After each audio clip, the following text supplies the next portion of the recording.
Merci, Père, pour tout ce que tu vas faire ce soir. Nous nous disposons. Bénis ta parole. Bénis ton peuple. Bénis cet enseignement. Ouvre les esprits afin que nous comprenions les Écritures.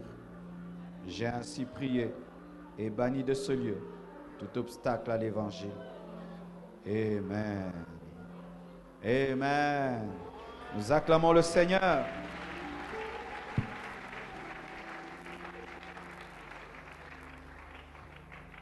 Salue ton voisin de gauche et de droite. Dis à ton voisin de gauche, stratégie face à la tentation. Ton voisin de gauche, ton voisin de droite, dis-lui stratégie face à la tentation. Ton voisin de devant, dis-lui stratégie face à la tentation. Ton voisin de derrière, ton voisin qui te sourit, seulement ton voisin qui te sourit. Amen. Qui était là hier et qui est là seulement ce soir? Oh, acclamons pour les nouveaux. Aujourd'hui, je ne vais pas introduire directement, je vais entrer dans le développement. Hier, j'ai déjà donné une première stratégie face à la tentation. J'ai parlé de la foi. Il faut croire que tu peux vaincre la tentation.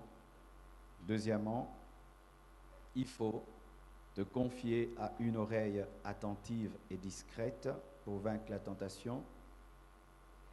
Et troisièmement, il ne faut pas demeurer dans la culpabilité. Amen.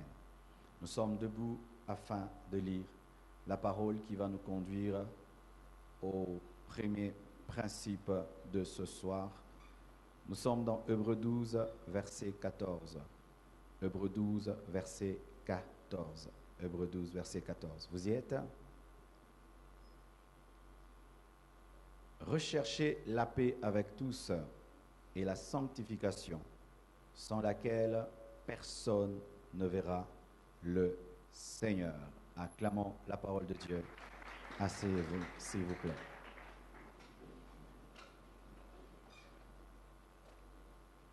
Voici un principe pour vaincre la tentation. Il ne faut jamais croire que tu es le chouchou de Dieu ou croire que tu as une alliance particulière avec Dieu qui te permet de faire ce que tu veux. Ne te permets jamais de croire que toi tu peux t'amuser avec le péché au nom de la grâce divine, que Dieu est dur avec les autres et il est tolérant avec toi parce que tu t'es converti de manière spéciale, parce que quand tu pries, tu sens des choses spéciales, parce que tu entends la voix de Dieu de manière spéciale, parce que Dieu t'utilise spécialement. Hébreux 12, verset 14 nous confirme cela. La Bible dit, recherchez la paix avec tous et la sanctification sans laquelle personne, on ne dit pas sans laquelle certains, mais on dit sans laquelle personne ne verra le Seigneur. Et quand la Bible dit personne, c'est personne.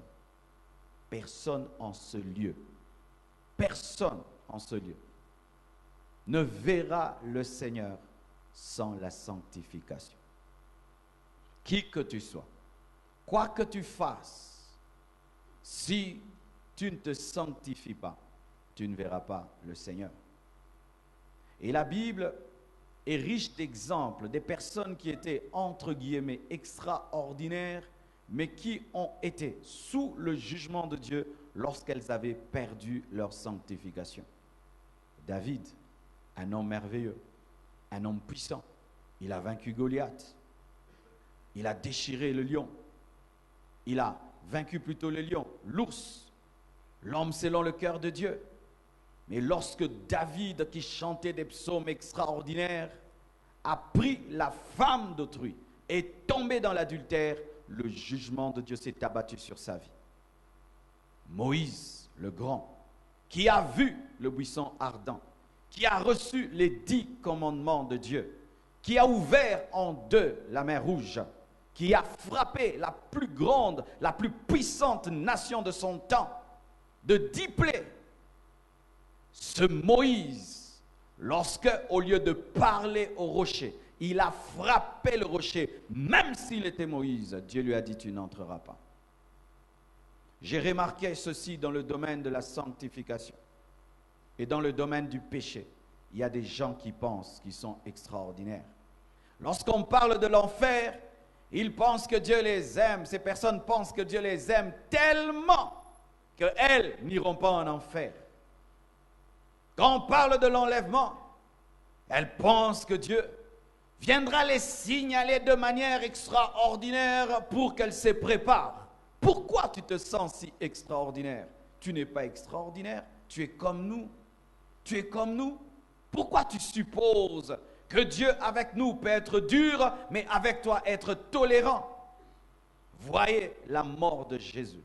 Qu'est-ce que la mort de Jésus-Christ nous enseigne? Pas seulement l'amour de Dieu, mais aussi sa justice. Jésus-Christ, le Fils de Dieu, a porté les péchés de l'humanité, des péchés qu'il n'avait pas commis, mais Dieu s'est retiré de lui, de sorte qu'il a dit, Eli, Eli, lama sabachthani, Père, Père, pourquoi m'as-tu abandonné? Dieu a abandonné son propre Fils pour les péchés des autres. Et s'il peut abandonner son propre Fils pour nos péchés, qu'est-ce qu'il fera de nous pour nos propres péchés? Arrêtez de croire que vous êtes exceptionnels. Certains le pensent parce qu'ils commettent des péchés et rien ne leur arrive. Tu pêches et tu n'es pas malade. Tu pêches, tes affaires vont bien. Il y a des gens comme ça qui pêchent et réussissent dans les études, qui pêchent et voient même des saints mourir, mais eux continuent à vivre et pensent que Dieu m'aime beaucoup. Tu vois, pasteur, je suis impudique, j'ai pas le sida. Tu vois, moi je vole, jamais on m'attrape. On attrape tout le monde sauf moi. Tous mes amis sont morts sauf moi. Je suis exceptionnel. Qui t'a dit que tu es exceptionnel? Ce n'est que la grâce de Dieu. Mais sache que plus Dieu donne, plus Dieu est dur. Ne pensez jamais être les chouchous de Dieu. Ou Dieu te dit, fais attention. Évite des mauvaises compagnies. Tu seras influencé. Non, moi je suis extraordinaire. Dieu ne peut pas m'abandonner. Je peux me permettre de choses et rien ne m'arrivera. Bien-aimé, Dieu n'a pas de chouchou. Dieu est derrière sa parole. Si tu veux être l'ami de Dieu, tu dois obéir à sa parole. Il n'y a pas une amitié avec Dieu en dehors de la parole. Il n'y a pas une amitié avec Dieu en dehors de la parole. Certains veulent même avoir leur propre Bible remplie de tolérance et de compréhension. Aujourd'hui, on vient de m'envoyer sur Internet dans une église américaine. On est en train de bénir 2 femmes. Dans l'église. Pas à la mairie, non, à l'église. Pourquoi? Les Américains pensent qu'ils sont un peuple extraordinaire, qui peuvent commencer à corriger la Bible comme ils veulent, et comme c'est la nation la plus puissante du monde, ils commettent l'homosexualité, des péchés, ils sont toujours la plus puissante nation du monde, le jugement ne tombe pas sur eux, et nous prions, nous jeûnons, et il y a des guerres, mais eux s'enlisent dans le mal et rien n'arrive, et ils continuent à inventer des péchés sur des péchés, pensant qu'ils sont spéciaux, alors qu'ils ne sont pas spéciaux. Un grand jugement de Dieu s'abattra sur les États-Unis.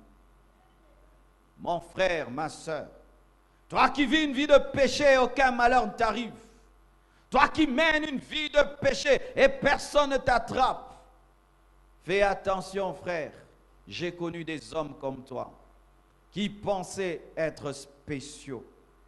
Et lorsque Dieu leur parlait de manière indirecte dans un culte comme celui-ci, et qu'une prédication générale était donnée, parlant de leurs péchés, mais tant qu'on ne précisait pas leur nom, ces personnes pensaient que Dieu ne voyait pas et que Dieu tolérait leur vie de péché, jusqu'à ce qu'un jour un scandale arrive, un scandale qui a sali leur réputation, qui les a détruits, anéantis, et aujourd'hui, elles sont incapables de se révéler.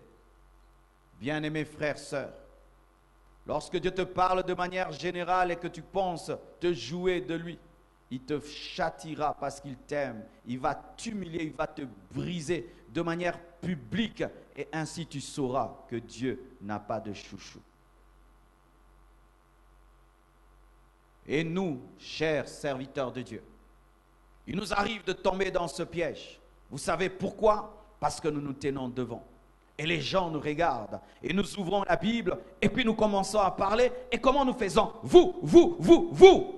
Et nous pensons que la Bible, c'est pour les fidèles. Nous sommes exemptés. Archi faux. La Bible interdit qu'il y ait beaucoup d'enseignants, car les enseignants seront jugés plus sévèrement. Hommes de Dieu, nous ne sommes pas spéciaux. Il n'y a pas un Dieu des fidèles, un Dieu des pasteurs. Il n'y a pas un Dieu des prédicateurs, un Dieu des choristes. C'est le même Dieu qui nous jugera au dernier jour. Le niveau de ton onction ne te permet pas de pécher. Comme je vois maintenant de plus en plus, parce qu'il fait des miracles, parce qu'il a l'onction, parce qu'il prophétise, il peut se permettre de pécher. Faites attention. Dieu peut t'utiliser sans être d'accord avec toi. Être utilisé par Dieu n'est pas toujours le signe d'être en communion avec lui. Samson venait de coucher avec une prostituée, il a fait un miracle. C'est pourquoi vous qui courez derrière les miracles, vous tomberez un jour dans la fausseté. Courez derrière la saine doctrine. Si tu cours derrière les miracles, tu vas trouver Samson. Il vient de coucher avec une femme et il fait un miracle. Après, il fait de toi un disciple de la prostitution. Prophétiser n'est pas le signe que tu as Dieu. Faire des miracles n'est pas le signe que tu as Dieu. La Bible dit à la fin des temps, des faux prophètes paraîtront et ils invoqueront le feu. Le feu tombera du ciel sur la terre. Bien-aimé, ce n'est pas parce que tu as une élévation dans l'église et que tu as un titre à l'église que tu es en communion avec Dieu. Je remarque de plus en plus les personnes qui servent à l'église commencent à croire qu'elles sont les chouchous de Dieu. Les autres peuvent intercéder, elles n'intercèdent plus. Les autres peuvent chanter, elles ne chantent plus. Les autres peuvent se consacrer, elles ne se consacrent plus. Pourquoi? Moi, je suis serviteur à l'église. Moi, je suis à côté du pasteur. Moi, j'ai tel titre à l'église. Moi, je suis à l'église, ça fait 10 ans. Moi, je suis à l'église depuis que ça a commencé. Ça, tu as l'esprit de Kirikou. Ouais. C'est des zikungus spirituels. Alléluia. Ne vous y trompez pas. Et certains même m'étonnent. Ce sont des inconvertis. Il n'a même pas donné sa vie à Jésus-Christ, mais il pense qu'il est spécial. Bien-aimé, tu es comme un coq qui est très fier. Tu es comme un chien qui est très fier. Voyez le cheval, c'est un animal, mais il est très fier. Mais c'est la fierté d'un cheval. Des païens comme ça. Quand ils voient, on prie. Ah, vous priez trop. Moi, j'ai un Dieu spécial. Dieu, il m'aime beaucoup. Dieu ne peut pas m'abandonner. Vous savez, mon père, ma mère, tu peux être fils de pasteur et aller en enfer. Et tu peux être entouré des gens qui prient et tu finis en enfer. Personne n'est spécial. L'amitié avec Dieu, ce n'est que dans l'obéissance à la parole. Regardez autour de vous toutes les personnes qui ont cru qu'elles pouvaient jouer avec le péché parce qu'elles étaient sous la grâce ont été maudites. Pécherons-nous pour que la grâce surabonde? Loin de là. Même si la grâce de Dieu est dans ta vie, la grâce n'est pas une permission pour que tu fasses n'importe quoi. Tu n'es pas spécial. Tu es un homme comme nous. Tu as 2 yeux, tu as un nez, tu as une bouche, tu as 2 pieds. Tu es comme nous tous. Le sang coule dans tes veines. Tu es fait de chair et d'os. Même si tu peux avoir des moments d'expérience intime avec Dieu, tu es un humain. Alléluia. Ainsi, lorsque tu sais que tu n'es pas spécial, tu fais attention. Alléluia. Lorsque Dieu te prévient, tu fais attention. Lorsqu'il t'interdit de faire une chose, tu fais attention. Lorsqu'il te dit, cette personne va t'influencer négativement, sépare-toi, tu te sépares. Tu ne vas pas dans des guerres que Dieu n'a pas acceptées parce que tu sais que tu n'es pas spécial. Alléluia. Mais quand tu penses être spécial, tu peux te permettre de dire, moi, je peux être avec des pécheurs et que même Dieu m'a interdit et je vais les influencer. Tu seras avec des pécheurs si Dieu t'envoie les sauver. Mais si Dieu t'interdit, n'y va pas, ils vont t'influencer. Tu n'es pas spécial. Tu es comme nous. Tu es comme tout le monde. Alléluia. Une deuxième chose, il faut toujours dire après cela, chaque fois que tu es tenté, pense toujours aux conséquences. Romains 6, verset 23 nous dit, car le salaire du péché, c'est la mort, mais le don gratuit de Dieu, c'est la vie éternelle en Jésus-Christ notre Seigneur. Le salaire du péché, c'est la mort. Chaque fois que tu es tenté, pose-toi cette question. Après cela, qu'est-ce que j'aurai? Le diable, lorsqu'il nous tente, il aime que nous puissions nous consacrer, nous concentrer sur l'instant présent. Vole, mais il ne te montre pas la prison. Touche à l'occultisme, il ne te montre pas comment tes enfants vont commencer à mourir. Venge-toi, il ne te montre pas comment aussi l'autre personne va se venger. Trompe ta femme, il ne te montre pas comment tu vas avoir un enfant hors mariage. Commets ce péché, il ne te montre pas comment tu vas perdre l'onction. Plusieurs personnes pêchent parce qu'elles ne réfléchissent pas. C'est pourquoi le péché est une œuvre des insensés.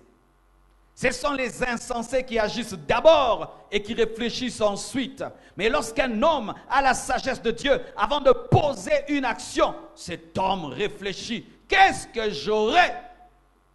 Qu'est-ce que j'aurai? Je finirai où en commettant ce péché? Vous qui vous livrez à l'impudicité, pour un plaisir de 10 minutes, tu finis en enfer, tu n'as pas bien réfléchi.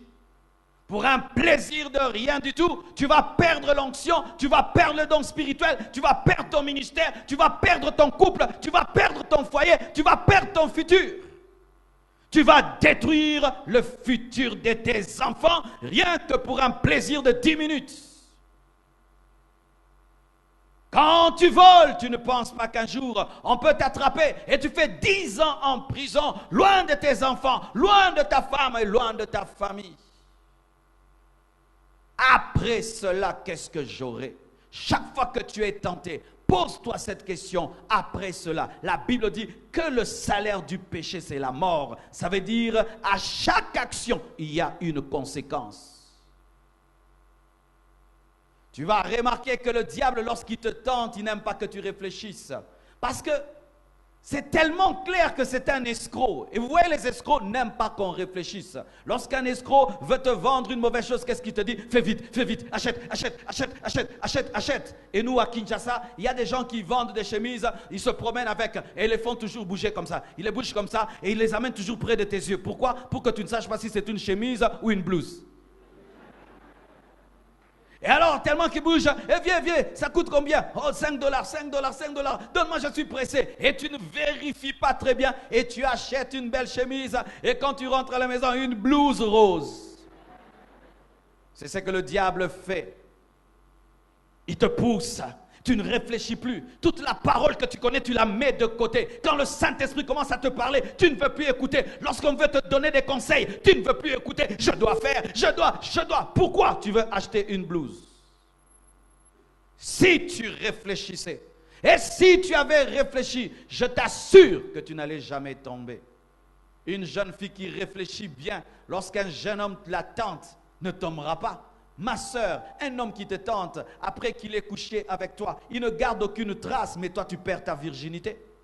Une femme qui est intelligente va refuser. Toi tu n'auras aucune trace, mais moi j'aurai une trace.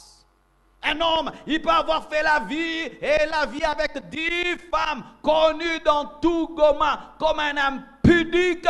Le jour qu'il se convertit, oh, il s'est converti. Mais quand tu es connu comme une prostituée dans tout Goma, quand tu te convertis, il faut qu'un kamikaze vienne t'épouser. Vrai ou faux? Est-ce que je mens? Vous me regardez comme si je mens. Est-ce que je mens? Une femme doit réfléchir plus qu'un homme. Mais toi, tu es courageuse comme les garçons. On va. Qui va attraper la grossesse? C'est l'homme. Qui aura un gros ventre pendant 9 mois? C'est l'homme. Qui va cracher? Qui va avoir un gros nez? Un masque de visage, je ne sais pas, un masque de quoi? Qui va avoir tout ça? C'est toi, mais on va. Que Dieu te donne la sagesse et l'intelligence. Que Dieu te donne la sagesse et l'intelligence. Lorsque tu t'enivres, tu n'as qu'à réfléchir. Cette bouteille d'alcool, qu'est-ce qu'elle me donne? Elle me donne que la maladie. Elle m'empêche de réfléchir. Je préfère boire de l'eau et économiser mon argent. Si tu pouvais réfléchir, tu ne commettrais pas le péché. Tu ne commettrais pas le péché. La sagesse sanctifie. Les hommes qui pêchent sont des insensés. C'est pourquoi je dis ceci. Tu peux avoir des diplômes comme tu veux, être licencié. Mais si tu ne vis pas dans la crainte de Dieu, tu n'es même pas la maternelle. Car la crainte de Dieu, c'est le commencement de la sagesse. Oui, mon frère, tu peux être licencié en droit, mais tu es impudique, tu n'es même pas la maternelle. Parce que tes licences ne te permettent pas de comprendre que l'impudicité est une bêtise. Alléluia. Oui, et c'est très étonné de voir un grand médecin, moi je suis médecin de l'hôpital général, mais tu fumes la cigarette. Tu ne comprends pas que ça détruit tes poumons, tu n'es même pas à la maternelle. Tu n'es même pas la maternelle. Tu sais que l'impudicité peut te donner le sida, mais tu es médecin, mais tu es coureur de jupons. Tu n'as pas étudié. Car si tu avais même une petite sagesse, tu ne le ferais pas. C'est pourquoi, bien-aimé, avoir beaucoup de diplômes n'est pas un signe d'intelligence. La vraie intelligence, c'est la crainte de Dieu. La crainte de Dieu. La vraie intelligence, c'est la crainte de Dieu. Comment un homme qui a étudié l'économie peut être polygame? Tu n'as pas étudié. Parce que si tu avais étudié, tu allais savoir qu'avoir 10 femmes, c'est un gaspillage. Tu n'as pas étudié. Je te ravis ton diplôme. Aujourd'hui, je te ravis ton diplôme, car tu n'es même pas la maternelle spirituelle. Alléluia.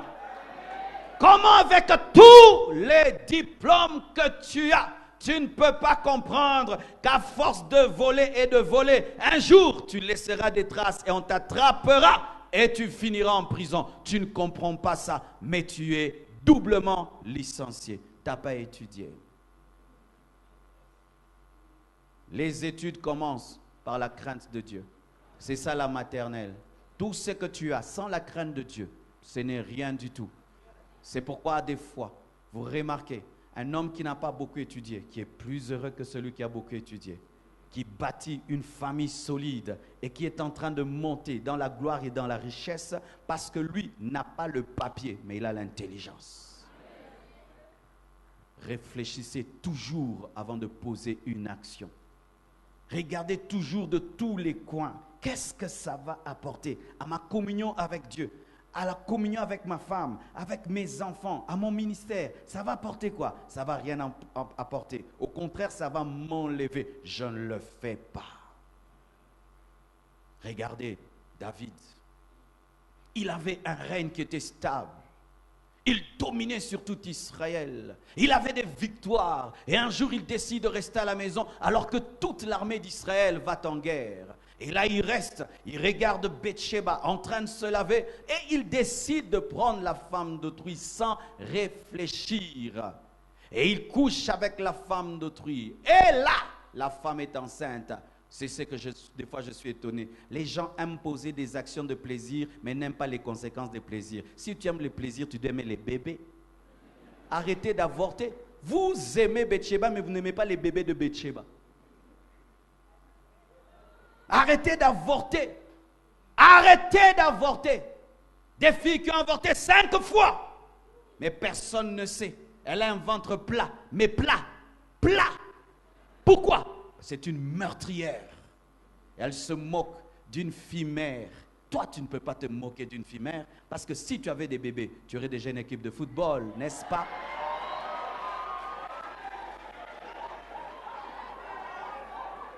Oui, tu te moques. Eh, angalia ulu, na mtoto mwingine. Kama uliza la beauté. Ulikuwa bana, batoto combien? 12 tribus d'Israël. Je respecte une fille qui accepte d'enfanter au lieu de tuer. Qu'une fille qui avorte pour paraître être sainte. Je préfère une femme qui accepte de porter une grossesse, même s'il y aura la honte et que ses parents vont la frapper et que tout le monde va la rejeter, mais elle dit je ne peux pas pécher 2 fois, je veux garder cet enfant, qu'une fille qui ne fait qu'avorter et ses parents se glorifient. Vous voyez notre fille, votre fille, votre fille, votre fille, vous savez ce qu'elle sait, ce qu'elle fait. Les parents, je vous parlerai samedi, car plusieurs parents, vous avez un problème. Vous pensez que vos enfants sont toujours des gaylors alors qu'ils sont devenus des Django.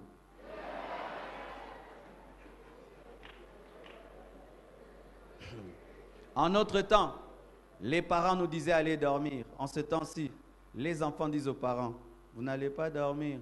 Vrai ou faux? Et quand vous dormez, ils regardent quoi? Ils connaissent quoi? Si tu pouvais savoir ce que tes enfants savent, tu vas t'évanouir. Un jour, un ami pasteur est allé, il est en Allemagne. Il a donné cours et puis il a vu des enfants blancs qui étaient dans un coin en train de regarder un téléphone. Et ravi ce téléphone, il trouve ces enfants-là en train de regarder des films pornographiques. Ils avaient l'âge de ces enfants. Il a dit, oh, mais si ces enfants peuvent regarder ces choses, ben, je vais vérifier à la maison. Et quand seulement il arrive à la maison, il dit à ses enfants, donnez-moi vos téléphones. Les enfants ont fui. Ils ont fui. Dans la salle de bain, ils ont fait 30 minutes en train d'effacer et d'effacer et d'effacer. Et ils sont sortis en transpirant pour lui rendre. David n'a pas réfléchi. Il regarde Bathsheba. Il couche avec elle et cette femme est enceinte. Cette femme veut lui dire, je suis enceinte. Il veut maintenant cacher. Il veut maintenant cacher son forfait. Et qu'est-ce qu'il fait? Il tue Uri. Et lorsqu'il pêche, personne ne voit. Le problème des gens qui pêchent, vous regardez à droite et à gauche, vous oubliez de regarder en haut. Vous regardez à gauche, vous regardez à droite. Le pasteur n'est pas là, le pasteur n'est pas là, personne ne voit. Bien-aimé, lorsque vous voulez pêcher, allez dans un endroit où Dieu ne vous verra jamais. Ça, je te donne un secret, mon frère. Si tu veux pécher, va à un endroit où Dieu ne te verra pas. Va dans un hôtel où Dieu ne te verra pas. Va dans une boîte de nuit où Dieu ne te verra pas. Dans un pays où Dieu ne te verra pas. Si tu trouves ce pays-là et cet endroit-là, pêche. Et il pensait que personne ne le voyait. Il tue Uri. Il couche avec la femme d'autrui. Et le prophète Nathan vient dans sa maison. Que Dieu nous donne des prophètes Nathan, des gens qui parlent de la part de Dieu et qui n'ont pas peur, pas pour les offrandes, pas pour l'argent, mais pour sauver les âmes. Que Dieu suscite des vrais prophètes. Nous sommes fatigués des prophètes qui nous prophétisent les mariages et les voyages et les démons. Parle-nous de l'adultère, parle-nous de la sainteté, parle-nous de la pureté. Prophète, je te défie. Si tu es prophète, donne des prophéties qui peuvent faire qu'on puisse te tabasser. Prophète, vous prophétisez trop les bonbons et trop les biscuits. Trop de bonbons. Dieu est avec toi. Dieu est avec toi. Mais il entre dans la maison d'un roi. Pourquoi tu as pris la femme d'autrui? Tu dis c'est un roi, il peut te tuer. C'est ça être serviteur de Dieu. Nous ne servons pas Dieu pour vos offrandes, ni pour vos amens, ni vos alléluia, ni pour que vous puissiez venir nombreux, mais pour seulement dire la vérité de Dieu. Et lui, lorsqu'il péchait, il a cru que Dieu ne voyait pas, alors que Dieu voyait tout. Et il envoie son serviteur Nathan. Et Nathan lui parle. Et qu'est-ce qui arrive dans la maison de David? Tout allait bien avant ce petit plaisir avec Bathsheba. Est-ce que même il avait besoin de Bathsheba? Est-ce qu'il en avait besoin de Bathsheba? Certaines choses que tu fais, est-ce que même tu en as besoin, mon frère? Est-ce que tu en as besoin, ma soeur? Tout allait bien et il perturbe sa vie, rien que pour un petit plaisir. Sa maison était en paix, son règne était enraciné et établi. Voilà maintenant qu'un mauvais esprit entre dans la maison. Chers parents, lorsque vous péchez, vous ouvrez la porte du diable dans la vie de vos enfants qui ne connaissent pas Dieu. L'inceste entre dans la maison. Amnon commence à regarder bizarrement sa demi-sœur. Avant, il a considéré comme sa sœur. Tout d'un coup, après l'adultère de son père et le meurtre de son père, son regard sur sa sœur change et il viole sa sœur. Absalom décide de venger le viol de sa sœur et tue Amnon. Le meurtre entre dans la maison de David. David commence à pleurer. Il a tué Uri et on a tué son fils. Il a pris Bathsheba et on a pris la virginité de sa fille. Son fils Absalom, son propre fils, se rebelle contre lui et le poursuit. David est obligé de fuir et d'abandonner le trône. Pourquoi? Un petit plaisir de rien du tout. Dites rien du tout. Dites vraiment rien du tout. Rien du tout de rien du tout. Est-ce que la paix dans sa maison pouvait se comparer à ce plaisir-là? Est-ce que l'éducation de ses enfants pouvait se comparer à ce plaisir-là? Est-ce que la stabilité de son règne pouvait se comparer à ce plaisir-là? Le diable, c'est un escroc qui te vend à prix de vent. Il te vend du vent à prix d'or. Lui te donne rien, mais toi tu donnes l'or. C'est un escroc. Qu'est-ce qu'il a donné à David? Rien du tout. Car il avait des femmes. Il ne lui a rien donné. Mais qu'est-ce qu'il lui a pris?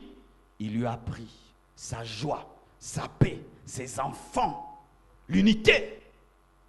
Et je vous assure, mes frères et sœurs, si tu commences à réfléchir, il y a des choses que tu ne feras jamais plus. Jamais plus. C'est pourquoi, ayez toujours dans vos maisons des endroits où vous passez du temps pour réfléchir. Les chrétiens passent trop de temps devant la télévision. Vous regardez trop la télévision et vous n'avez pas le temps de méditer. Vous êtes trop devant vos téléphones, trop devant vos ordinateurs. Il y a un moment, mettez vos laptops, vos téléphones, éteignez tout cela. Méditez sur les conséquences de vos actions. Et je t'assure, tu vas vaincre la tentation. Tu vas remarquer ceci. Lorsque tu es sous l'emprise d'une tentation, il y a une incapacité de réfléchir qui veut s'installer en toi. Veille toujours à réfléchir. Alléluia. Après cela, qu'est-ce que j'aurai? Cinquièmement, il faut savoir que le diable est un pêcheur de poissons. Sixièmement, un pêcheur de poissons qui va à la pêche avec des filets troués. Dites filets troués. 1 Corinthiens, verset 10, 1 Corinthiens 10, verset 13. Aucune tentation ne vous est survenue qui n'était humaine, et Dieu qui est fidèle ne permettra pas que vous soyez tentés au-delà de vos forces, mais avec la tentation, il préparera aussi le moyen d'en sortir afin que vous puissiez la supporter. Alléluia. Voici l'image que Dieu m'avait donnée sur la tentation. C'était l'image d'un pêcheur qui jette ses filets et les poissons se retrouvent à l'intérieur, commencent à s'agiter et prennent le temps de sortir du filet jusqu'à ce qu'ils puissent les tirer et les tuer, les manger. Mais parmi les poissons, il y a un poisson qui n'était pas agité. Lorsque le filet était jeté, lui ne faisait que scruter le filet, recherchant un trou, et a trouvé un trou et s'est échappé. Et Dieu m'a dit que le diable, c'est un pêcheur de poissons qui a des filets troués. Il n'y a aucune stratégie du diable qui est parfaite. Toutes les stratégies du diable sont imparfaites. Et chaque fois que tu es tenté, vérifie bien, il y a toujours un trou. Il y a toujours un trou. Lorsqu'il est venu voir Jésus-Christ et le faire tomber dans le désert, il y avait toujours un trou. Il est aussi écrit. Il est aussi écrit. Il est aussi écrit. Jésus sortait toujours par il est aussi écrit. Quand tu es tenté, ne dis pas c'est fini, le filet est parfait, le filet est sur moi, je vais tomber. Non, garde ton calme, regarde bien, il y a un trou, tu peux t'en sortir. Tu peux t'en sortir peut-être en louant, tu peux sortir en adorant, tu peux sortir en jeûnant, tu peux sortir en refusant, tu peux sortir en te retirant, mais il y a toujours un moyen pour en sortir. Aucune stratégie du diable n'est parfaite. Le diable a vu ses filets troués à la croix. À la croix, Jésus-Christ a détruit tous les filets du diable et aucune stratégie du diable est parfaite. Aucune et aucune et aucune. C'est pourquoi chaque fois que tu es tenté, ne dis jamais que tu es tenté au-delà de tes forces, parce que Dieu a toujours prévu une porte pour que tu en sortes. Toujours une porte pour que tu en sortes. Mais tu dois la chercher et tu la trouveras. Au début de mon ministère, j'ai connu parmi, entre guillemets, les plus grandes tentations de ma vie. Je crois que j'avais 21 ans ou 22 ans, je ne sais plus. Je préparais le commencement de l'église Compassion. J'avais l'habitude de faire des jeûnes et des prières. Chaque mercredi, je faisais un jeûne et chaque vendredi, une veillée. Et je préparais la veillée. J'étais dans ma chambre en train de prier, préparer la veillée. Et puis on vient, on me cherche. On me dit, Marcelo, il y a une fille telle qui te cherche parce qu'elle est malade, viens prier pour elle. Pour moi, je pensais que la fille était malade et il fallait prier pour elle. Et je suis allé seul. En ce temps-là, j'allais seul. Mais aujourd'hui, je vais toujours avec Sion. Alléluia. Je suis allé seul. Et moi, j'étais innocent. Je pensais que la vie était en rose. C'est ça aussi le problème des chrétiens. Ils pensent que tout le monde est chrétien. Tout le monde n'est pas chrétien. Amen. Hein? Tout le monde n'est pas comme toi. Le problème des gens qui craignent Dieu pensent que tout le monde craint Dieu. Il y a des gens qui ne craignent pas Dieu. Pendant que toi, tu es dans ton innocence, lui, il a des calculs. Alors, je suis venu dans mon innocence prier pour un malade. J'arrive au salon, elle n'est pas là. Ah! J'ai dit, comme elle n'est pas au salon, donc la maladie est trop forte. Vous voyez toujours l'innocence. On me dit, elle est où? Elle est dans la chambre. Eh bien, je vais dans la chambre et j'entre dans une chambre. Bien aimé, en ce temps-là, c'était la plus belle chambre que j'avais jamais vue de toute ma vie. La pauvreté n'est pas bonne, mon frère. Ou t'as surtout qu'à bourrer. J'arrive là, une chambre verte, avec une lumière verte, climatisée, avec une douce musique d'exo. Tu t'imagines? La musique chrétienne. Et je trouve la malade, bien assise sur son lit, au coin du lit, avec une courte jupe, de l'huile sur tout son corps, un décolleté bizarrement bizarroïde, de l'huile sur sa poitrine, des yeux qu'elle a changés en bleu avec des lentilles, me regardant comme ça. Et puis je dis, ma soeur, qu'est-ce que tu as? Elle m'a dit clairement ce qu'elle voulait. Quand elle a dit ça, j'ai senti l'atmosphère démoniaque remplir la chambre. J'ai senti l'onction de tomber.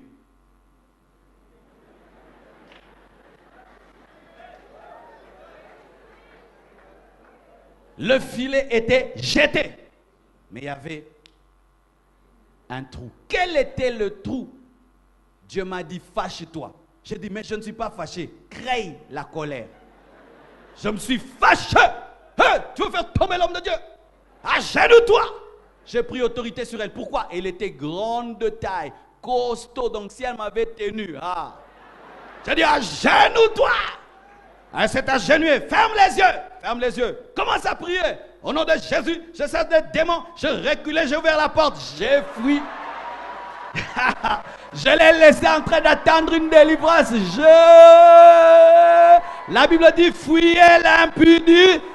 La Bible ne dit pas résister. La Bible dit fuyez l'impudie. La Bible ne dit pas résister. La Bible dit fuyez l'impudicité. J'ai fui, je suis sorti. Je n'ai salué personne. Je suis allé à la veillée. Elle est restée là. Je ne sais pas quand est-ce qu'elle a compris que le délivreur était parti. Et quelque temps après, je la rencontre en cours de route. Elle me dit, pasteur, tu as abandonné la brebis. J'ai dit, toi, tu n'es pas une brebis, tu es une louve, tu veux manger les bergers. Va toute seule en enfer. Vas-y et vas-y toute seule. Mais certains, s'ils se retrouvent dans cette situation, Mungu, unaniacha, tentation nguvu hivi, haiko ya nguvu. Il y a une porte de sortie. Il y a une porte de sortie. Il y a une porte de sortie. Il y a une porte de sortie. Regarde bien, le filet est troué et tu peux sortir. Il n'y a pas de forte tentation. Ça n'existe pas. Ça n'existe pas. Ça n'existe pas. Il n'y a que des personnes qui refusent d'utiliser la force que Dieu leur donne. Alléluia. C'est-à-dire que tu vois la porte de sortie, mais toi-même tu la fermes. Et je tombe aujourd'hui. Je vais demander pardon. Si j'avais osé ce jour-là tomber, Dieu pardonne toujours, mais je n'aurais pas le ministère que j'ai aujourd'hui. C'était quand j'étais en train de préparer la sortie du ministère. Elle allait me prendre toute l'onction. J'allais commencer le ministère, pardonner mes vides. C'est ce que vous faites dans le secret. Et des fois tu dis, pourquoi ma vie est en retard? Tu te mets toi-même en retard. N'est-ce pas que tu as la force de dire non? Mais pourquoi tu dis oui? Pourquoi tu dis oui? Dieu t'a déjà montré comment tu peux sortir de cette tentation. Certains, il faut seulement éteindre le téléphone, vrai ou faux? Il faut bloquer leur numéro, vrai ou faux? Il faut les enlever du répertoire, vrai ou faux? Il faut les bloquer totalement, vrai ou faux? Il faut les enlever dans la liste des amis, vrai ou faux? Il faut effacer certaines vidéos de ton téléphone, vrai ou faux? Il faut effacer certaines musiques de ton téléphone, vrai ou faux? Il faut arrêter d'aller dans certains endroits, vrai ou faux? Il faut écrire à quelqu'un, ne m'appelle plus, vrai ou faux? Pourquoi tu le sais, tu ne le fais pas? Pourquoi tu ne le fais pas? Pourquoi tu ne le fais pas? Et puis tu dis, Dieu ne m'aime pas, Dieu t'aime. Il t'a montré le chemin, mais tu as refusé. Pourquoi? Tu voulais goûter. Tu voulais goûter. Et tu vas goûter ce qui va te tuer. Tu vas essayer ce qui va te tuer. Et cette fille-là, je ne sais même pas ce qu'elle est devenue. Elle est là. Moi, je devais être quelqu'un. Elle n'était rien. Maintenant, toi qui es quelqu'un, tu tombes avec rien. Pour devenir qui? Rien. 10 fois 0 fait combien? Le Seigneur me dit de parler aux gens ici. Vous avez une destinée claire. La personne avec laquelle tu tombes ne sait même pas pourquoi elle existe. Elle est venue se promener sur la terre. Elle est en promenade. Mais toi, Dieu t'a dit pourquoi tu existes. Il t'a déjà révélé. Et tu sais pourquoi tu es sur la terre. Mais tu es en train de t'amuser avec des gens qui ne savent pas pourquoi ils sont venus sur la terre. Frères et sœurs, c'est l'une des choses que j'essaie de toujours choisir. Sur la terre, il y a des gens qui se promènent, mais d'autres qui ont un objectif.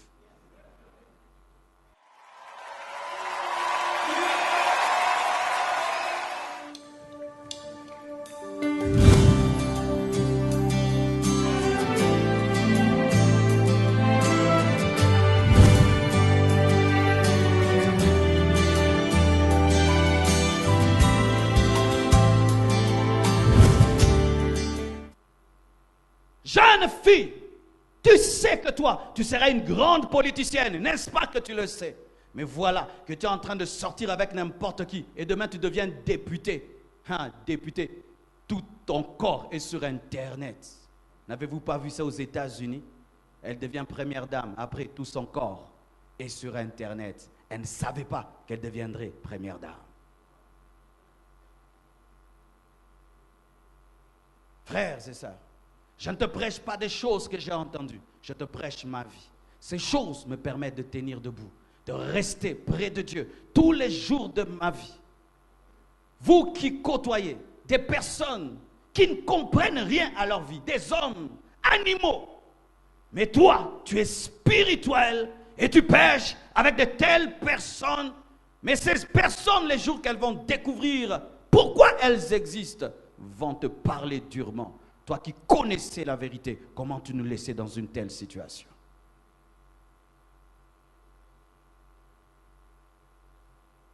J'aimerais terminer avant que nous prions. Voici une autre chose. Il faut te fixer des bons modèles. Dites bons modèles. Des personnes qui ont vaincu jusqu'au bout, afin de croire que c'est possible.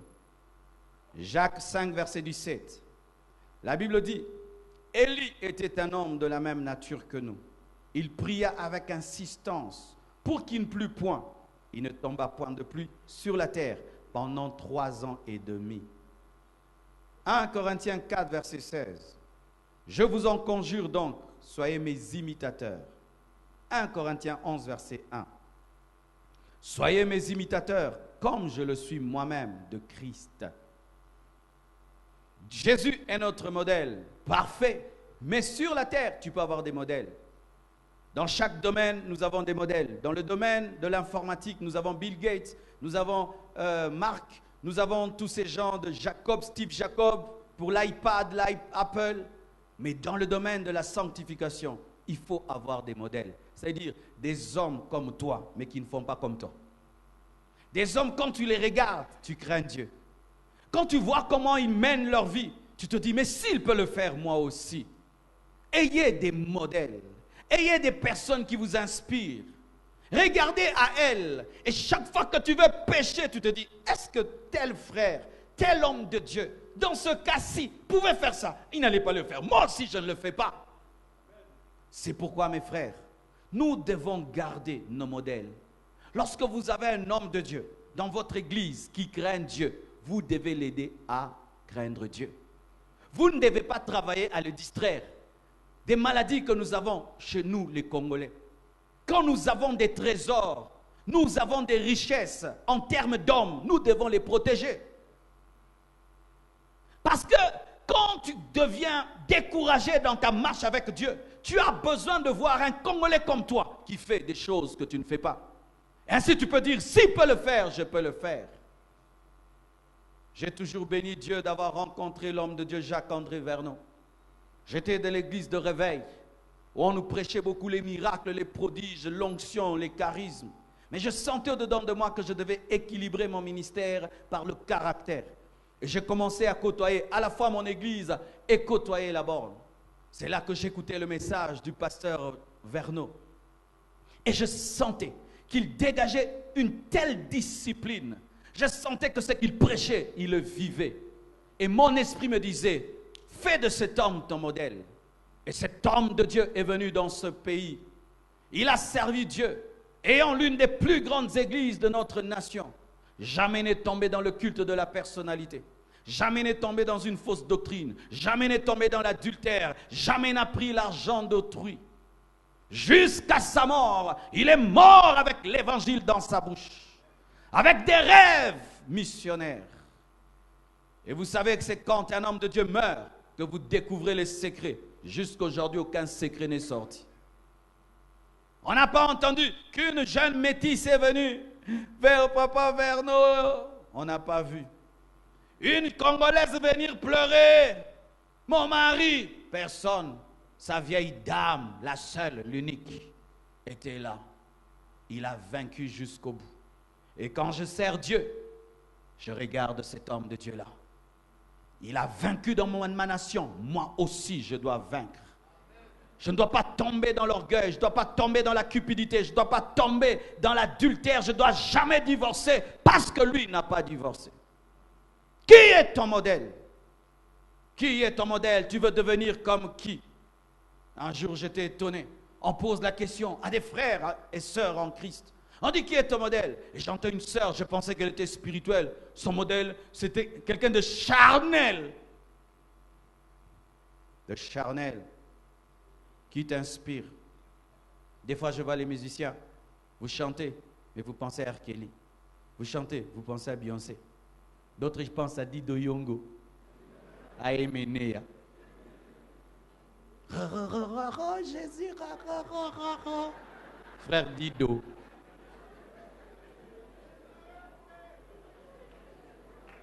Ils font des featuring en train de se regarder. Oh, mes femmes. Jésus. Ça, c'est quoi ça, vous faites? Toi, tu es un homme. Moi, je suis une femme. On chante pour Jésus, on se regarde dans les yeux. Qu'est-ce que Dieu a fait? Regardez Dieu, regarde en haut. Vous regardez. Oh, Jésus. Vous amenez le monde dans l'église.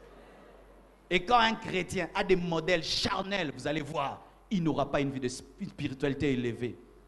Quand on t'appelle, quelle sonnerie il y a dans ton téléphone? Une musique mondaine.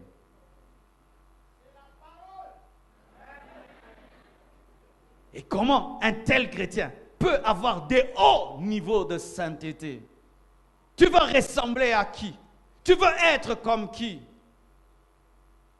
Qui est devant toi? Je t'assure, si tu fixes devant toi des grands modèles, tu ne pécheras pas.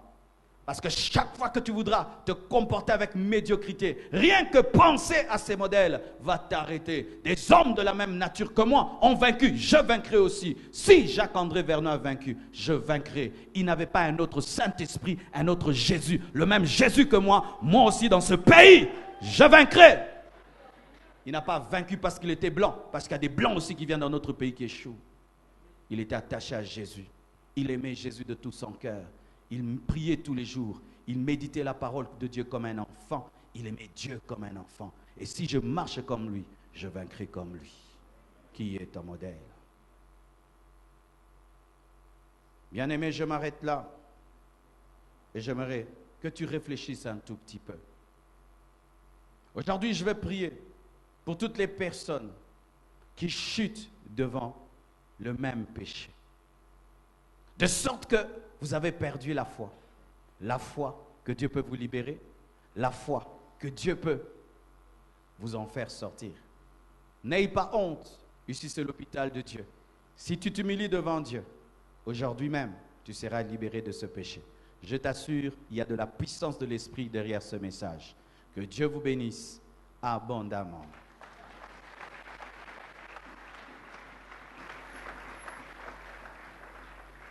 Alors que le frère Sylvain chante, j'invite ces personnes qui sont en train de lutter avec un péché. Tu n'arrives pas à t'en sortir. Tu as un péché qui te lie. Tu aimerais qu'aujourd'hui Jésus te libère. Approchez-vous s'il vous plaît.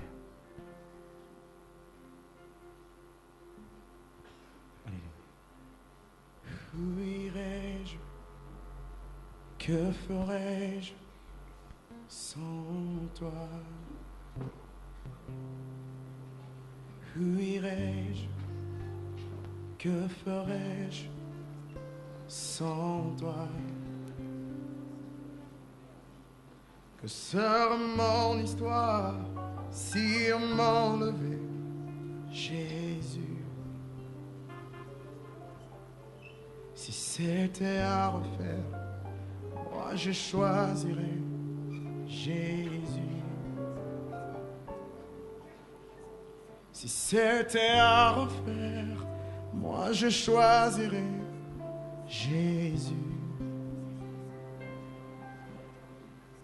Où irai-je?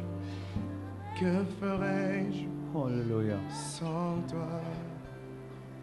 Je le sais, Seigneur. Où irai-je?